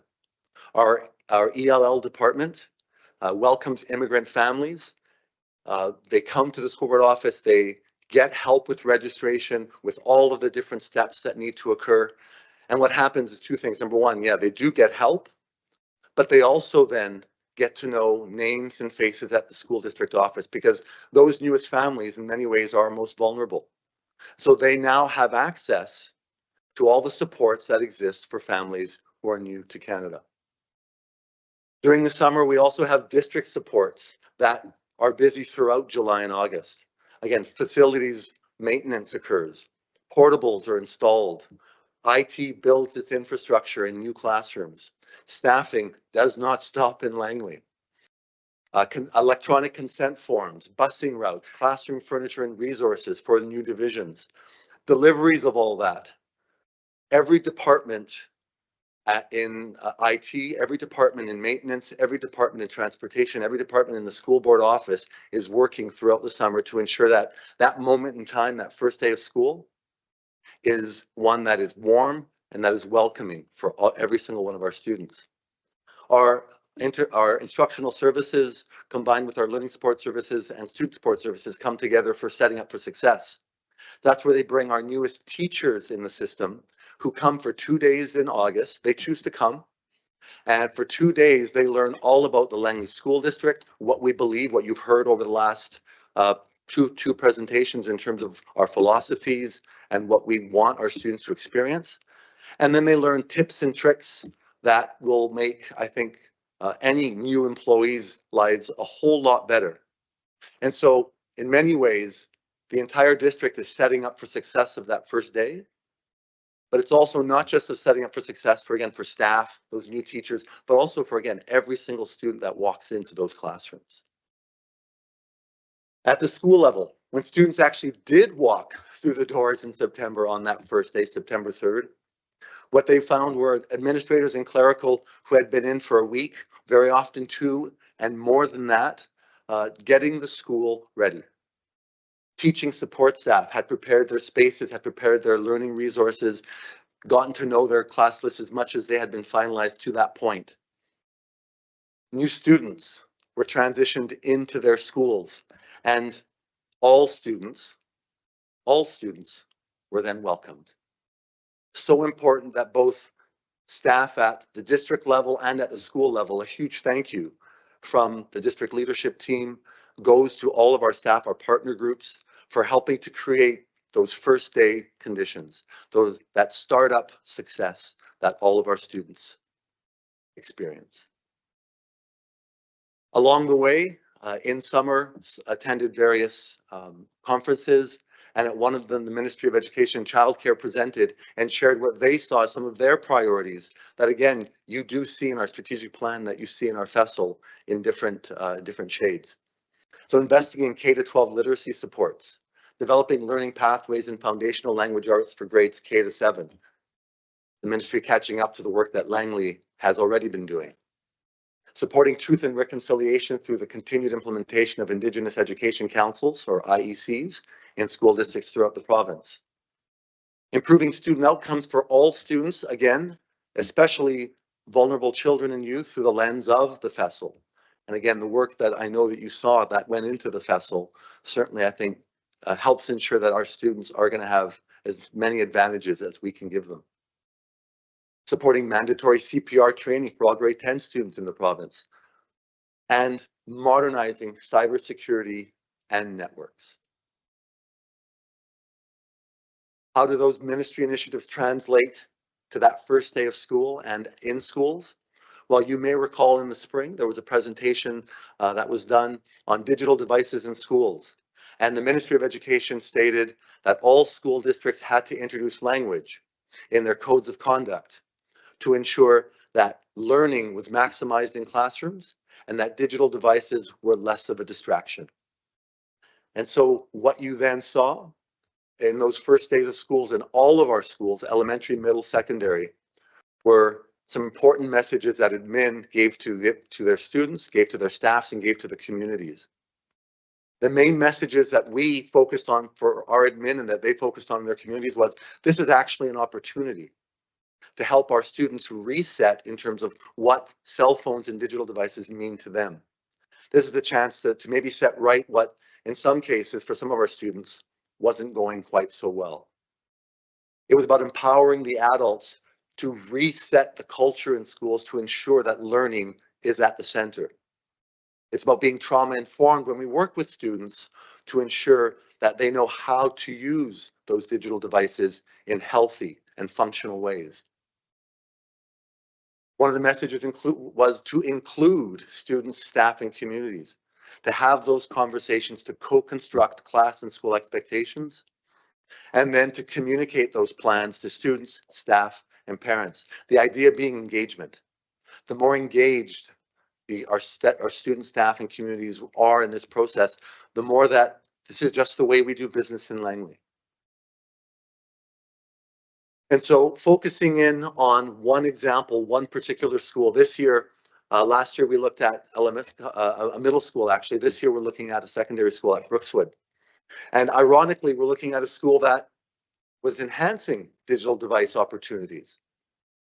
And so at Brookswood for, I guess, about a decade, they've had something called the Cat Pack program. It's a one-to-one digital literacy program.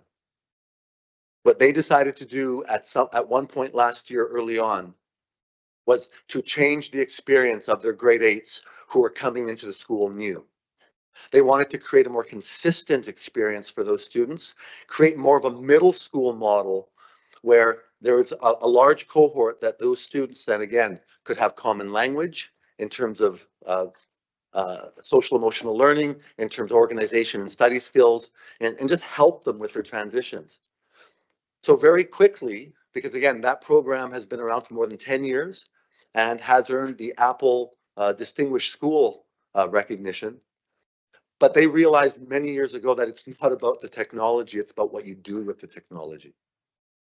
And so very much then, with every grade 8 in that school now, having an iPad as part of this program and having teachers then trained in how to use the technology and how to teach how to use the technology.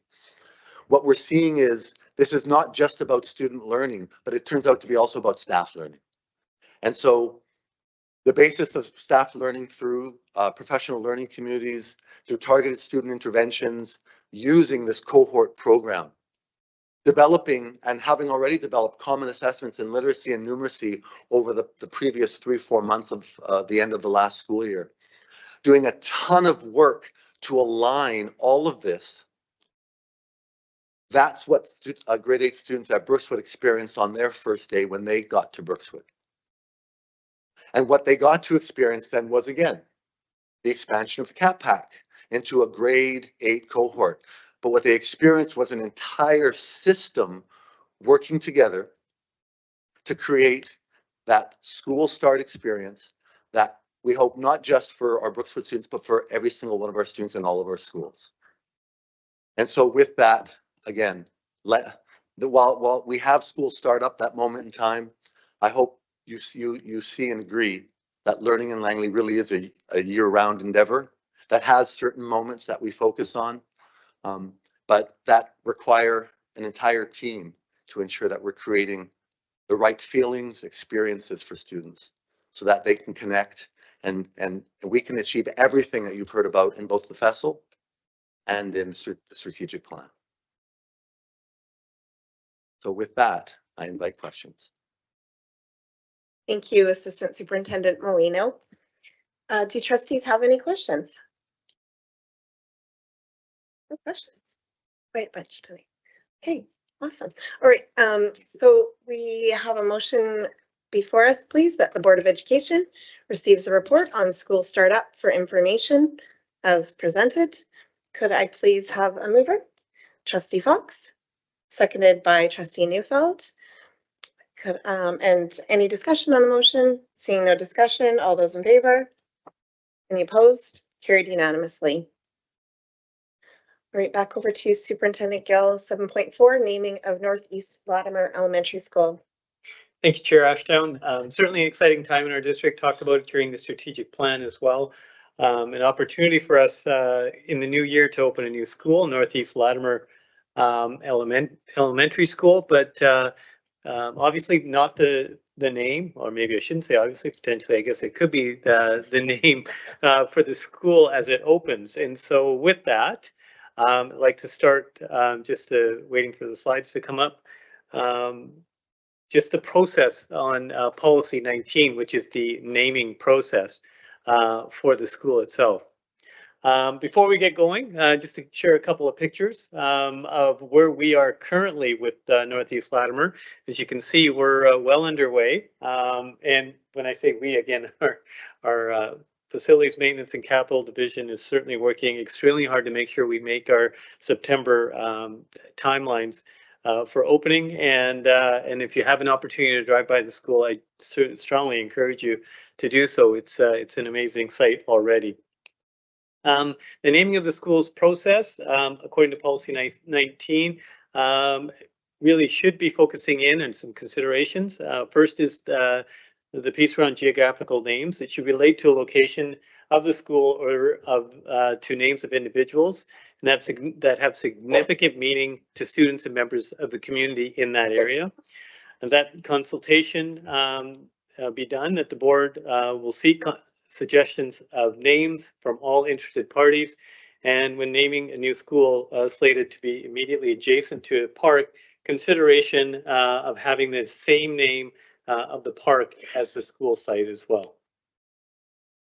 The process of this is to ensure that myself, the superintendent, organize and solicit community input, notification to the community that there's an intent to name the school, and that process will begin immediately after tonight's meeting, should this motion pass. And that all submissions be made to the Office of the Secretary Treasurer with a suggested name, rationale for the name, and the name and address and telephone numbers of the individuals or the groups. If the school is to be named in honor of the deceased person, there is some information that we require. And as well, certainly that information will be shared as far as a picture and a biography of the individual at the school as well. As far as the timeline, the motion, I will share it again after this slide. We would have this motion passed this evening. The suggestions from the public would be required to the Secretary Treasurer's Office by October 28th, 2024. A compilation of the submissions will be brought forward to a November in-camera meeting, maybe a special in-camera. That's why there's not a date there specifically. And a decision would be announced if we follow this timeline at the regular board meeting on December the 10th, 2024. And again, oops, went the wrong way on that one. The motion on the floor is that the Board of Education requests the superintendent commence the process for naming the future Northeast Latimer Elementary School as per policy 19, naming schools. Thank you. Before we go ahead with the motion, any trustees have any questions? No? Okay. Seeing no questions, could I please have a mover that the Board of Education receives or requests the superintendent commence the process for naming the future Northeast Latimer Elementary School as per policy 19, naming of schools. I believe I saw Trustee Ward's hand, seconded by Trustee Neufeld. Any discussion on the motion? Seeing no discussion, all those in favor? Opposed? Carried unanimously. Yeah. Next, we have Secretary Treasurer's reports, 8.1, 5-year capital plan, minor capital programs, 2025-2026. So I will pass this over to Secretary Treasurer Isley. Can't say that today. All right, thank you, Chair Ashdown. Trustees will recall the past couple of years, the capital plan process has been broken down into two phases or stages. One being for major capital, which the board approved at the June regular meeting of the board. And the second phase being of the minor capital program, which is in the package for trustees tonight that we've gone through already at the Finance and Facilities meeting earlier this month. So the plan as presented then is the same as it is now. And I can walk through quickly so that the public can hear some of it. The school enhancement projects, we've listed 3 of them there. The first being the connection to the sanitary for the Noel Booth Elementary. Also rewiring of 4 of our schools to the new standard of Cat 6A. Those schools will be Parkside, Wicks Brown, Aldergrove Secondary, and DW Poppy Secondary. And we also put in for an additional project for for Langley Meadows and James Hill for a public address system replacement, as those systems are getting to end of age. We've asked for a boiler upgrade at Douglas Park. And then under the food program that has started the last 2 cycles, various schools, you can see there for the programs that they have for their food programs in schools for various needs in each of those communities at Brookswood Secondary, Simons Uconnect, Langley Fundamental Elementary, Glenwood, Belmont. Same universal accessible playgrounds as last year. As last year, we did not receive approval for any universal playgrounds. That was the first year, so the 3 remain the same at Noel Booth, Simons, and Glenwood. There is no dollar amount next to those because those are determined by the ministry when they do the capital response letter, and it's the same amount for all districts. And we've also asked for 3 buses, 70 large passenger ones and 1 wheelchair accessible bus, and also those also don't have prices, as those are dictated by the process to the ministry when they do the pricing for the buses. So that is what is in the package for you tonight, and if there are questions, I'd be happy to answer them. Thank you. Trustees, do you have any questions? Trustee Ward. It's just a simple one. Just what differentiates major and minor?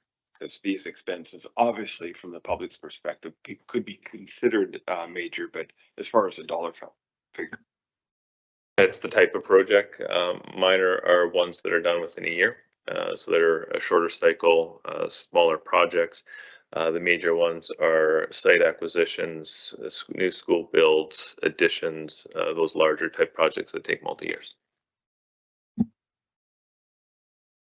Thank you. Any other trustees have any questions? No?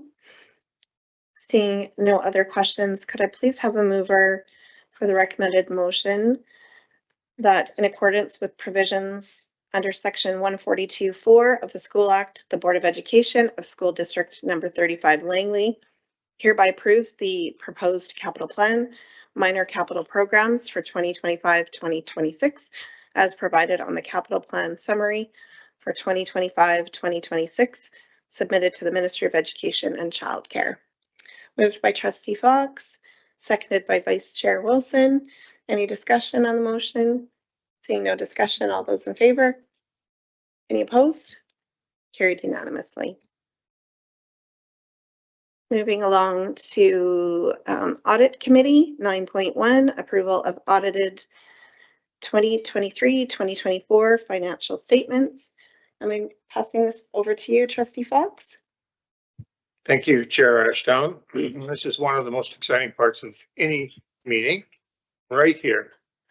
So I'm just going to go through a whole series of motions here, all related to the auditing of the financial 2023-2024 financial statements. So 9.1, that the Board of Education of School District number 35 Langley approves the 2023-2024 audited financial statements and requests staff to submit them to the Ministry of Education and Childcare. I so move. Seconder, Deputy Chair Wilson. All those in favor? Carried unanimously. Vice Chair, sorry. 9.2. Financial statement discussion and analysis, the FSD&A. By the way, all these were very carefully gone over at the Finance and Audit Committee, which I have the pleasure of chairing. So that the Board of Education of School District number 35 Langley approves the financial statement discussion and analysis, FSD&A, be included with the 2023-2024 financial statements. I so move. Trustee Ward, seconds. All those in favor? Carried. So 9.3, surplus restrictions. That the Board of Education of School District number 35 Langley approves the 2023-2024 audited financial statements and requests staff to submit them to the Ministry of Education and Childcare. I so move. Chair Ashdown, seconder. Oh, sorry, I moved it. You seconded. Correct. All those in favor? Carried.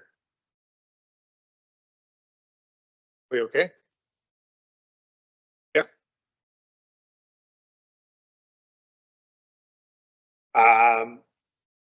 Okay, I'll,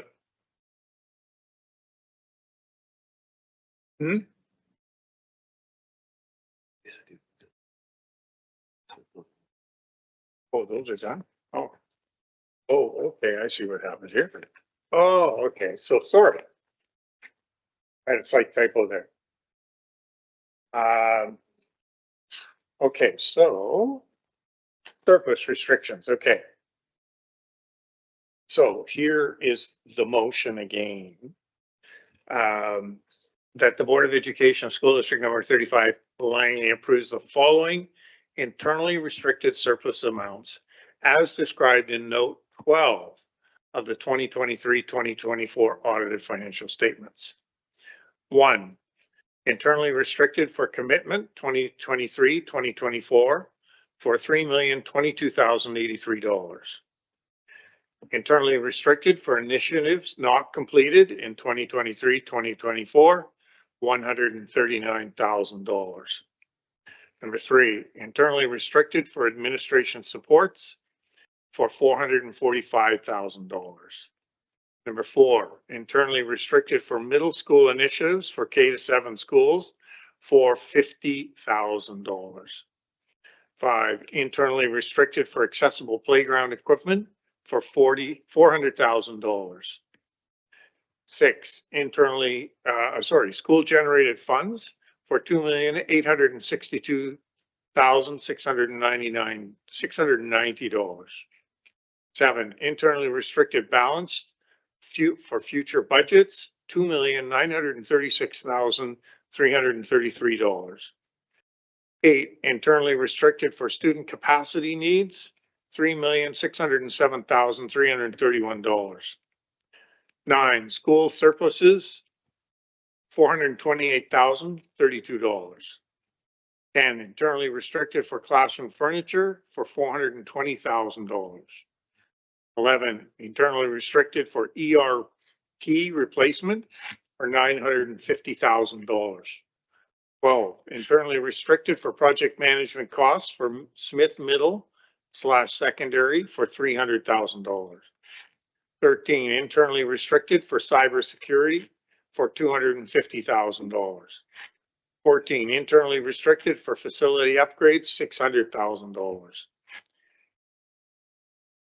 15, restricted for future district capital contributions, $30,919. I so move. Is there a seconder? Trustee Neufeld? Questions? Call the question. All those in favor? Carried unanimously.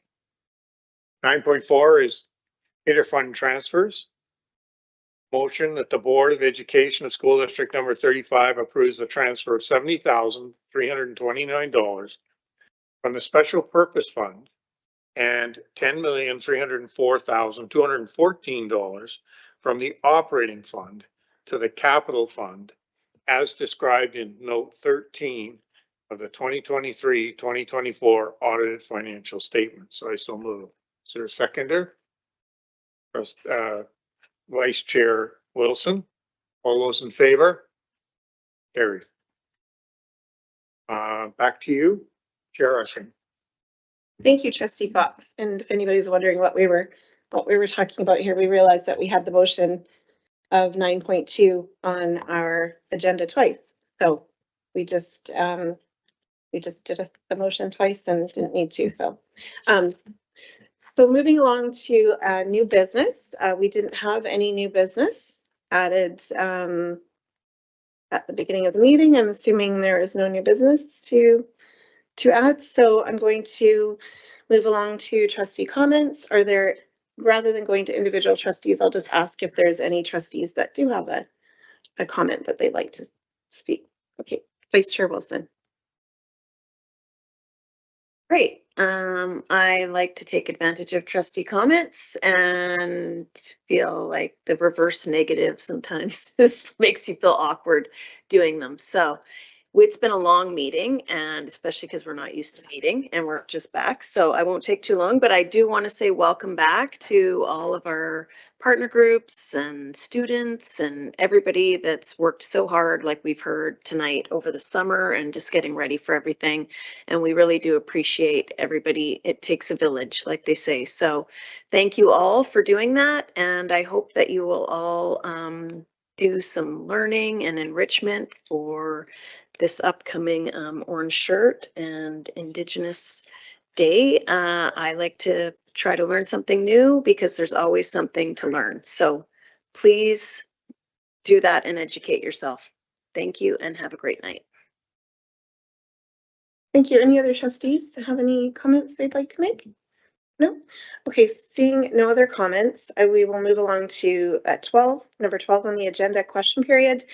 And bear with me as I just read this statement on question period. Question period is provided at board meetings. The purpose is to ensure that those present in the audience have an opportunity to obtain clarification concerning business conducted during that meeting. Priority will be given to responding to one question per person before considering further questions from any individual. The following will help the public develop questions for question period at a board meeting that is keeping with the goal of a respectful and focused meeting. Questions need to be directed at the chair and not to staff. Need to be related directly to the topic on the agenda. Need to be succinct, focused, and not be a statement. May not be asked that are related to personnel or directed at an individual trustee. May not be asked that are related to contract negotiations. And the questioner shall provide their name so that it can be reflected in the minutes. All of the above are directions provided for in board policy number 7, board operations. The chair may answer, may defer to staff, or indicate a question may not be in keeping with the above guidelines. The board appreciates the public's interest and wants to ensure a professional meeting is conducted with question period focused on providing guests with the clarification they seek. Trustees also welcome questions from members of the public. Apart from question period, their contact information is available on the school district website. Welcome. Hello, my name is Evan. Noticing the transfer for the internal restriction for the ERP, has there a decision been made to move off a tree, or is this just in anticipation of an evaluation of a change? Or that's to the chair, but I assume directly. Yeah, I think I'll pass this to you rather than Trustee Fox, Secretary Treasurer Isley. Yeah, so the district is looking at moving away from a tree. We're evaluating our options. We've hired IBM to help us narrow down that, and we'll be putting out an RFI very shortly. Okay, wonderful, thank you. Noting after a 16-month hiatus, the Municipal Liaison Committee is back in order. I'm curious, who are the members of that committee? The members at the moment are Trustee Neufeld and Trustee Rye. And how were those members selected by the board? The members were selected, they're selected by the chair at the beginning of the term. Got it. And was there any consideration given for that they are the members of the slate with the mayor, and on the mayor's side, only slate members are members of that committee? All trustees submit what their wishes are for committees, and then the chair looks at this as a whole, and trustee or committee places are not set in stone either for 4 years. So there's certainly always movement of committees, but right now that's where trustees, they put in their 1, 2, 3, and 4 top choices, and then the chair makes the decision. Being aware that the members of that committee are only members of the slate, are there intentions to change the membership? There's always trustees schedules change, trustees wishes to be on certain committees change, so it's always something that we look at. I understand that the facts of the situations can change. The specific question is there an intention to change the membership? Is there an intention to change the membership? Well, we haven't spoke about that yet. Do you intend to change the membership knowing that they're members of the slate? Just started the new school year, so, but we do always look at committees for sure. Again, you're stating facts. The question is there an intention to change the slate? That's the question. I don't intend at this moment, but it's just our very first meeting of the year, so. Gotcha. Yeah. Second follow-up, what ended the hiatus? Why is there now a liaison committee meeting again? Well, I would say that it's probably pressure from the board. We put, quite a bit of pressure on the township because we feel it's a really important committee, and potentially even pressure from the public that I saw. So it's an important committee, so I'm glad to see them back at the table. Got it. Noting that the township recently amended their park naming bylaw, essentially to remove the consultation with the school district as a necessary piece with joint school park sites. Obviously not relevant to the specific naming, maybe, but for future, what's the naming system going to work? Sorry, let me rephrase that whole thought. Township changed their bylaw. We have our policy, which we amended previously. Going forward, what's the procedure with the township for joint park school site naming? Do you mean for the school naming, or because the joint park, that's the township, but do you mean in conjunction with the township with Yes, I naming just the noted school? the third bullet point of the naming schools item from the last meeting of the liaison committee was about school district and township collaborating on naming. What does that mean? Right. Is there an intended policy change to policy 19? My understanding is the township and we, trustees will discuss that, but I believe that we do want input from the township just as we want from everyone else in the public as well. So do you have any other thing to add to that? No, that's so the township is absolutely welcome to put in a submission, and I believe the board will look at that as well. But not included in the selection. We're not on a committee together or anything like that, no. Okay, very helpful. And then, just because it's vaguely budget adjacent, I think I can sneak it in. How's the electric bus going? Should I pass that over to you, Secretary Treasurer Isling? Nice stretch. The two that we have are being more reliable, but there are problems with them that we're working our way through, and I think we'll have to work those through before we consider doing any further additional electric buses. We're just not finding that they're reliable enough. Is there a point in which the evaluation ends with the decision not to move forward? Well, they're ours, so those two will stay. I do know in talking to staff that newer models are coming out that are hopefully more reliable than the early ones that did come out. Great. Okay. Thank you. That's all I got for today. Appreciate it. Thank you, Evan. Okay, trustees, could I please have a motion to adjourn the meeting at 9:05 p.m.? Moved by Vice Chair Wilson, seconded by Trustee Neufeld. All those in favor? Carried unanimously. Have a good evening, everyone.